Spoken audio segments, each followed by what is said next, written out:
नमस्कार विद्यार्थी मित्रों, आप जानते हैं कि मैं टीवाई में आपके दो पेपर पढ़ाने वाला हूँ। एक है पेपर नंबर 511 और दूसरा है पेपर नंबर 511।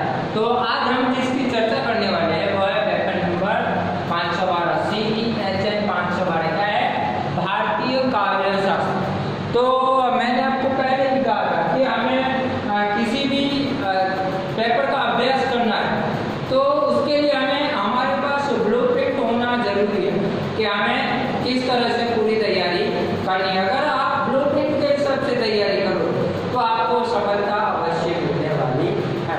तो उसके लिए जो हमारी कच्छ विश्वविद्यालय यूनिवर्सिटी में, ठीक है, जो हमारा ब्लूप्रिंट बनाया है पेपर नंबर 512 का भारतीय काव्य शास्त्र, तो आज मैं आपको उसकी चर्चा बताने वाला हूँ कि किस प्रकार हमें उसकी तैयारी करनी है। तो यहाँ पर देखिए कि अलग अलग यूनिट्स में पूरे पेपर को 4 यूनिट्स में बांटा गया है, 3 यूनिट्स में बांटा गया है, ठीक है। तो यहाँ पर देखिए कि हम यूनिट्स है तो यूनिट्स क्यों बनाए गए हैं, उसमें हमें किस तरह से आगे बढ़ना है उसकी हमें जानकारी होनी चाहिए। तो यहाँ पर देखिए कि यूनिट नंबर 1 जो आपका है भारतीय काव्य शास्त्र, पहले यूनिट में पहला विभाग क्या, काव्य का स्वरूप, ठीक है, काव्य का स्वरूप, और उसमें भी भामा, कुंतक, विश्वनाथ एवं जगन्नाथ की काव्य परिभाषा। तो हमें पहले क्या देखना है, तो काव्य का स्वरूप कैसा होता है वह चीज स्पष्ट करनी है। उसके बाद भामा, कुंतक, विश्वनाथ और जगन्नाथ इनकी परिभाषाएं कौन कौन सी है, उन परिभाषाओं की विस्तृत चर्चा हमें करनी है। तो यह हुआ हमारा पहले यूनिट का पहला विभाग। उसके बाद देखिए दूसरा जो है पहले यूनिट में दूसरा है कौन सा, तो काव्य प्रयोजन। आप देखिए कि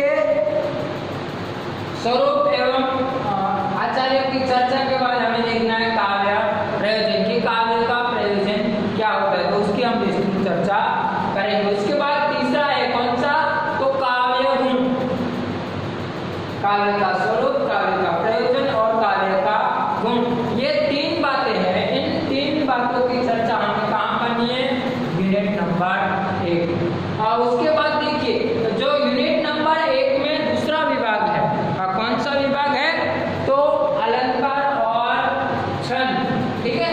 तो यहाँ पर देखिए कि हमें इस बात का ध्यान रखना है कि हमें किन किन अलंकार और किन किन छंदों का अभ्यास करना है।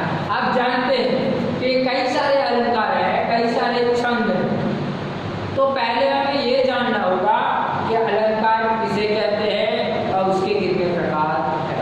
उसके बाद छंद किसे कहते हैं, उसके कितने प्रकार हैं। और ज़्यादातर हमें इस चीज़ का सामान्य ज्ञान होना चाहिए, मगर उससे ज़्यादा जो विस्तृत जानकारी हमें रखनी है वह किसकी रखनी है, तो अलंकार में श्लेष, यमक, अनुप्रास, उपमा, रूपक और उत्प्रेक्षा और संधि।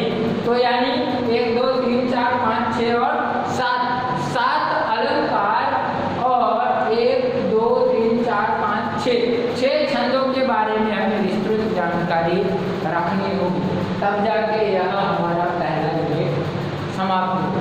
तो देखिए कि पहले यूनिट में क्या हुआ, तो पहले यूनिट के पहले विभाग में हमें यह देखना है काव्य का स्वरूप, काव्य का प्रयोजन, काव्य का गुण। दूसरा है अलंकार और छंद।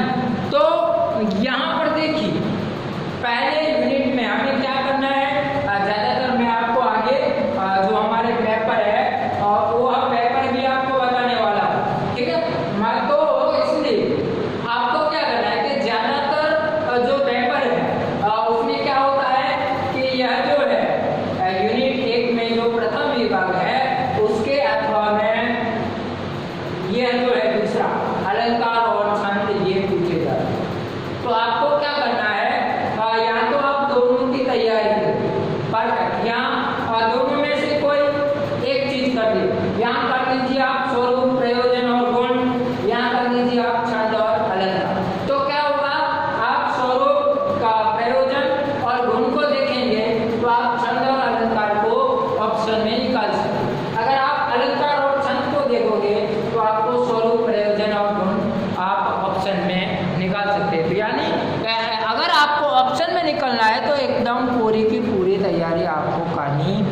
अगर आपकी पूरी तैयारी नहीं है तो यह आपके लिए समस्या हो सकती है। ठीक है, अब देखिए बात करते हैं दूसरे यूनिट।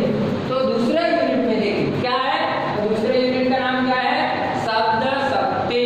तो यानी दूसरे यूनिट में हमें अभ्यास करना है शब्द शक्तियों का। तो कितनी प्रकार की शब्द शक्तियां होती है, ठीक है। तो उसमें भी देखिए 3 प्रकार है, अभिधा, लक्षणा और उसके भेद, व्यंजना और उसके भेद। तो यहाँ पर भी देखिए मैंने आपको पहले कहा कि आपका पेपर का ढांचा होगा तब भी समझाऊंगा, और अभी बता रहा हूँ कि दूसरे यूनिट में दूसरा प्रश्न आएगा, पहले यूनिट में से पहला प्रश्न आएगा, दूसरे यूनिट में से दूसरा प्रश्न पूछा जाएगा। तो यहाँ पर जो अभिधा, लक्षणा और व्यंजना, ये जो 3 शब्द शक्तियां है उनमें से आपको कोई भी 2 शब्द शक्तियों का संपूर्ण ज्ञान होना चाहिए। अगर आपको 2 शब्द शक्तियों का संपूर्ण ज्ञान है तो आपको तीसरी आप शब्द शक्ति अथवा में निकाल सकते हो। उसके बाद देखिए यह जो है हमारा तीसरा यूनिट है, कौन सा है, तो रस। ठीक है, तो रस में देखिए कि यहाँ पर भी 3 बातें हमें देखनी है, कौन सा, तो रस का स्वरूप, रस का अंग और रस के भेद। ठीक है, 3 बातें, स्वरूप, अंग और भेद। तो रस का स्वरूप कैसा है, रस के कौन कौन से अंग या अवयव है और उसके कितने भेद। भेदों सारे भेदों की आपको जानकारी होनी चाहिए, मगर आपकी सहूलियत के लिए देखिए आपको मुख्य रूप में विस्तृत जो परिचय प्राप्त करना है वो किसका करना है, तो श्रृंगार, करुण, हास्य और वीर। ये जो 4 रस है, श्रृंगार, हास्य, वीर और करुण, इन चारों रसों की आपको विस्तृत जानकारी होनी चाहिए। तो यहाँ पर देखिए ये जो तीसरा यूनिट है उसमें से आपको शॉर्ट नोट्स पूछी जाएगी। तो इस प्रकार जो हमारे पेपर नंबर 512 में जो सिलेबस है उस सिलेबस के हिसाब से हमारे 3 यूनिट है। तो देखिए यह जो है हमारे सहायक संदर्भ ग्रंथ है, इन ग्रंथों को पढ़कर आप अपने ज्ञान में वृद्धि कर सकते हैं। अब देखिए यह जो है कि आपके प्रश्न पत्र का प्रारूप इस प्रकार का होगा। तो देखिए नियमित छात्रों के लिए क्या है, 70 अंक है, और जो बाह्य छात्र है उनके लिए 100 है। ठीक है, तो जो बाह्य है उनके लिए ब और जो नियमित है उनके लिए अविभाज्य। ठीक है, तो यहाँ पर देखिए प्रश्न नंबर 1 निबंधात्मक प्रश्न, कितने मार्क्स का, 20 मार्क्स का। ठीक, स्पष्ट लिखा है पहले यूनिट में से। तो हमने आगे चर्चा की कि किस प्रकार काव्य का स्वरूप, काव्य का प्रयोजन, काव्य का गुण और छंद और अलंकार। ठीक है, तो उनमें से आपको, और उसमें भी देखिए अ के विकल्प में ब। ठीक है, अ के विकल्प में आपको ब पूछा जाएगा। उसके बाद देखिए दूसरा प्रश्न है, वो भी कैसा है, निबंधात्मक प्रश्न। उसमें भी क्या है, दूसरे यूनिट में से, और उसमें भी अ के विकल्प में ब। यहाँ पर भी कितने, तो 20 अंक है। तो उसके बाद देखिए आपका तीसरा प्रश्न कौन सा है, संक्षिप्त टिप्पणी, कितने मार्क्स की, 10-10 मार्क्स की 2। तो यहाँ पर कितने मार्क्स से, 20 मार्क्स से। कहाँ से पूछी जाएगी, तो तीसरे से। तो रस का स्वरूप, रस के अंग और जो 4 रस थे उनके बारे में आपको यहाँ पर उनमें से ही शॉर्ट नोट्स पूछी जाएगी। और जो आपका चौथा प्रश्न होगा, कौन सा, सूचना अनुसार लिखिए। तो यहाँ पर आपको एक वाक्य, रिक्त स्थान की पूर्ति, सही विकल्प चुनिए या उचित जोड़े मिलाइए। इस प्रकार किसी भी प्रकार का जो वैकल्पिक है या वस्तुलक्षी प्रश्न है, विषयनिष्ठ प्रश्न है, ऐसे प्रश्न जो आपको 1-1 मार्क्स के कितने, तो 10 पूछे जाएंगे। तो इसके अंक 10 है, 10 प्रश्न होंगे और एक प्रश्न के उत्तर का 1 होगा। ये जो दूसरा विभाग है, ठीक है, यह जो दूसरा विभाग है वह किसके लिए है, तो वह जो बाह्य विद्यार्थी है उनके लिए, उनको 20 मार्क्स का लॉन्ग क्वेश्चन और 10 मार्क्स की टिप्पणी पूछी जाएगी। ठीक है, तो यह हुआ आपका प्रश्न पत्र का स्वरूप किस प्रकार का होगा। तो हमने आपके सिलेबस और प्रश्न पत्र को देखा। अब मैं आपके सामने जो हमारी यूनिवर्सिटी के द्वारा जो आगे जो प्रश्न पूछे गए हैं प्रश्न पत्र, ठीक है, उन प्रश्न पत्र को आपके सामने रखता हूँ। तो जो मैंने अभी बात आपको समझाई वह आपके दिमाग में एकदम स्पष्ट हो जाए कि यहाँ पर जो चारों सूचनाएं हैं उन चारों सूचनाओं को आपको ठीक से पढ़ना है। अब देखिए यहाँ पर जो है प्रश्न नंबर 1 कौन सा है, काव्य की व्याख्या परिभाषा देते हुए प्रयोजन की चर्चा करिए। अब देखिए क्या करना है, आपको व्याख्या देनी है, उसके परिभाषा करनी है और उनके प्रयोजन की चर्चा करनी है। उसके अथवा में क्या है, तो अलंकार एवं छंदों का सामान्य परिचय दीजिए। तो 2 अलंकार और 2 छंद जो आपको दिए गए हैं उनकी आपको विस्तृत चर्चा करनी है, ठीक है। तो मैंने आपको पहले भी कहा था कि पहला प्रश्न आपको पहले यूनिट में से होगा, उसमें से कोई आपको एक परफेक्ट करना है। यहाँ आपको करनी है काव्य का प्रयोजन, काव्य का गुण और काव्य का स्वरूप। उसके अथवा में आपको करना है छंद या अलंकार। तो यहाँ पर देखिए दोनों एक के अथवा में एक है। जो दूसरा प्रश्न है हमारा, देखिए शब्द शक्ति को समझाते हुए अभिधा शब्द शक्ति के भेद की चर्चा कीजिए। उसके अथवा में क्या है, शब्द शक्ति के महत्व को बताते हुए व्यंजना शब्द, ठीक है। तो मैंने आपको पहले भी बताया 3 शब्द शक्तियाँ है, अभिधा, लक्षणा और व्यंजना। तो यहाँ पर देखिए आपको कौन से, अभिधा और व्यंजना। तो 3 में से आप कोई भी 3 शब्द शक्तियों में से आप कोई भी 2 शब्द शक्तियाँ संपूर्ण तरीके से उसके कैसे भेद और उपभेद, तो जितने भी उसके भेद है और उसके उपभेद है उन सारी जानकारी आप रखेंगे तो आपके लिए सहायता होगी, ठीक है। उसके बाद देखिए जो हमारा तीसरा प्रश्न है कौन सा, संक्षेप में लिखिए। तो यहाँ पर भी देखिए स्थायी भाव, श्रृंगार रस के रस अवयव और उसके भेद उदाहरण। यहाँ पर देखिए हास्य रस, प्रकार और विभाव पक्ष। तो देखिए यहाँ पर जो है हमने चर्चा की थी कि रस का स्वरूप, रस का अवयव। तो रस के अवयव में क्या आएगा, यह जो स्थायी भाव है और यहाँ पर जो विभाव है वह क्या है, रस के अवयव है उसके। और दूसरा देखिए रस, श्रृंगार रस और हास्य रस। तो जो 4 रस है उसमें से आपको पूछे जाते हैं, तो वह भी आपको कहाँ से, तो तीसरे यूनिट में से पूछा जा सकता है, ठीक। उसके बाद देखिए महत्वपूर्ण चीज है वह क्या है, आपके निश्चित मार्क्स है जो आपके कहीं भी कटते नहीं है, वह कौन सा है, प्रश्न नंबर 4। तो मैंने देखिए कहा था कि अलग अलग ढंग से पूछा जाता है। तो यहाँ पर आपको रिक्त स्थान की पूर्ति पूछी गई है। महाकाव्य में हर जगह कथा की योजना होती है, रस सूत्र की व्याख्या, ठीक है। तो यहाँ पर देखिए कि अलग अलग जो बातें हैं अलग अलग रूप में आपको पूछी गई है, ठीक है। रस की व्याख्या, रस के संस्थापक काव्य प्रकाश ग्रंथ किसका है, भारतीय काव्य शास्त्र में कितने समुदाय है, आचार्य वामन। तो यहाँ पर जो भले ही हमारे सिलेबस में नहीं है मगर जो भारतीय काव्य शास्त्र में जो 12 या 13 जो आचार्य है उनकी जो महत्वपूर्ण बातें, जो 5-5, 6-6 जो बातें हैं सिर्फ जो आपको ज़्यादातर एक वाक्य में पूछी जाती है वह मैं आपको विस्तृत जितना भी जरूरी है वह मैं आपको बता दूंगा। देखिए जो ब विभाग में है वह कभी भी आपको अ विभाग में भी पूछे जा सकते हैं। तो देखिए यहाँ पर क्या है, काव्य का स्वरूप और रस के अवयव, टिप्पणी में हास्य रस और हरे गीति का जो आपका छंद है।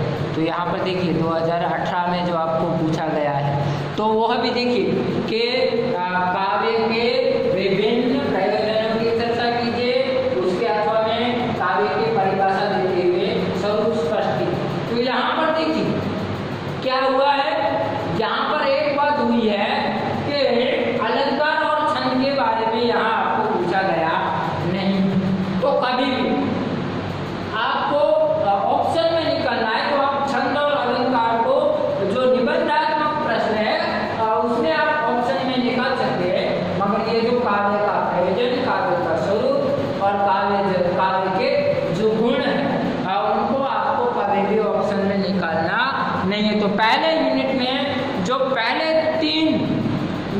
बातें थी उसको आपको कभी भी छोड़ना नहीं है। आपको अगर छोड़ना है तो आप छंद और अलंकार को छोड़ सकते, ठीक है। उसके बाद देखिए दूसरा प्रश्न कौन सा है, तो शब्द शक्ति का। तो यहाँ पर व्यंजना और लक्षणा, तो मैंने आपको पहले भी बताया कि आपको व्यंजना तीन में से कोई भी दो शब्द शक्तियाँ पूरी संपूर्ण आपको उनकी जानकारी होनी चाहिए। उसके बाद देखिए जो तीसरा प्रश्न है टिप्पणियाँ लिखिए। तो यहाँ पर देखिए रस का स्वरूप, श्रृंगार रस, रस के अंग और वीर रस। तो रस का स्वरूप, रस के अवयव और जो चार रस है उनमें से आपको दो रस पूछे गए हैं। तो आपको यह भी आपको इसकी भी पूरी जानकारी होनी चाहिए। और वहाँ पर देखिए अगले प्रश्न पत्र में क्या था, अगले प्रश्न में था रिक्त स्थान की पूर्ति। यहाँ पर आपको क्या पूछा गया है, तो यहाँ पर आपको पूछा गया है एक एक वाक्य। तो यानी यह जो 10 वाक्य है वह रिक्त स्थान की पूर्ति, एक एक वाक्य में उत्तर दीजिए, उचित जोड़िए मिलाइए, सही विकल्प चुनिए, किसी भी ढंग से आपको पूछा जा सकता है, ठीक है। तो यहाँ पर देखिए शब्दार्थ सहितो काव्यम, भारतीय काव्य शास्त्र में कितने संप्रदाय, ठीक है, काव्य में शब्द के चमत्कार को क्या कहते हैं। तो यह सारी जो बातें हैं वह आपको देख लेना है। ये जो है आपके जो सिलेबस है और ये जितने भी पेपर अभी भी आपको मैं वीडियो में दिखा रहा हूँ उसकी आपको PDF फाइल जो मैंने ग्रुप बनाए हैं, अलग अलग पेपर के अलग अलग ग्रुप बनाए हैं, उसमें आपको मैं दे दूँगा। यहाँ पर देखिए जो रेगुलर स्टूडेंट है, ठीक है, उनके लिए अच्छा है, मगर जो गौण वाले हैं उनको थोड़ा कठिन रहने वाला है, क्योंकि उनको वह कुछ भी ऑप्शन में निकाल सकते नहीं है। यहाँ पर भी देखिए जो तृष्णा प्रश्न पत्र है 2019 का, ठीक है, तो यहाँ पर देखिए विभिन्न आचार्यों के द्वारा दी गई काव्य की परिभाषा देते हुए उसे उसके गुणों पर, यहाँ पर आपको काव्य परिभाषा और उनके गुणों की चर्चा करनी है। यहाँ पर काव्य प्रयोजन किसे कहते हैं और उसके कितने प्रकार है वह समझाना है। तो मैंने पहले देखा यहाँ पर देखिए शब्द शक्ति, तो कौन सी शब्द शक्ति, अभिधा, और उसके अथवा में व्यंजना, तो आपको कोई भी दो शब्द शक्तियाँ कर लेनी है। उसके बाद जो तीसरा जो टिप्पणी है कि स्थायी भाव, उसके अथवा में श्रृंगार रस, आलंबन पक्ष जो क्या है रस के अवयव है, तो रस का स्वरूप, रस का अवयव और रस के भेद। तो यह जो चार में से दो भेद आपको पूछे गए। देखिए जो पहला प्रश्न पत्र था उसमें आपको विकल्प नहीं दिए गए थे, यहाँ पर आपको विकल्प दिए गए हैं, तो आपको सही विकल्प चुनना होगा, ठीक है। तो इस तरह से यह आपका प्रश्न पत्र रहेगा। तो आशा रखता हूँ कि सब कुछ आपको समझ में आ गया होगा। अगर फिर भी कोई बात आपको समझ में नहीं आ रही है तो मैंने आपको पहले भी कहा है कि मैंने अलग अलग पेपर के लिए अलग अलग ग्रुप्स बना दिए हैं, तो आप उस हिसाब से आपको उसकी तैयारी करनी है। तो मैंने आपको किस प्रकार कौन कौन सी बातों को आपको छोड़ेंगे तो भी आपको उसका पता चल जाएगा, ठीक है। तो अगले लेक्चर से मैं जो पहले यूनिट में से जो भी ज़रूरी होगा, है ना, अलग अलग मैंने कहा कि एक एक वाक्य में आपको जो हमारे सिलेबस में नहीं है, मगर भारतीय काव्य शास्त्र की शुरुआत कहाँ से हुई, आचार्यों ने किस किस प्रकार काव्य की परिभाषाएं दी है, तो उन परिभाषाओं की जानकारी भी हमें होनी चाहिए। तो इस प्रकार यह जो है आपका पेपर नंबर 512 जो मुख्य वाले के लिए काव्य शास्त्र या भारतीय काव्य शास्त्र, तो वो उसकी विस्तृत चर्चा हम अगले लेक्चर से या अगले वीडियो से करेंगे।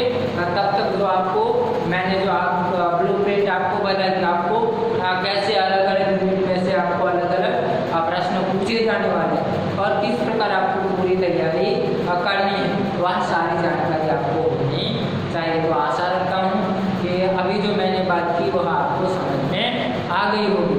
अगले वीडियो में मैं आपको जो हमारे यहाँ जो संप्रदाय है, काव्य के जो 6 संप्रदाय है, यहाँ विभिन्न आचार्यों ने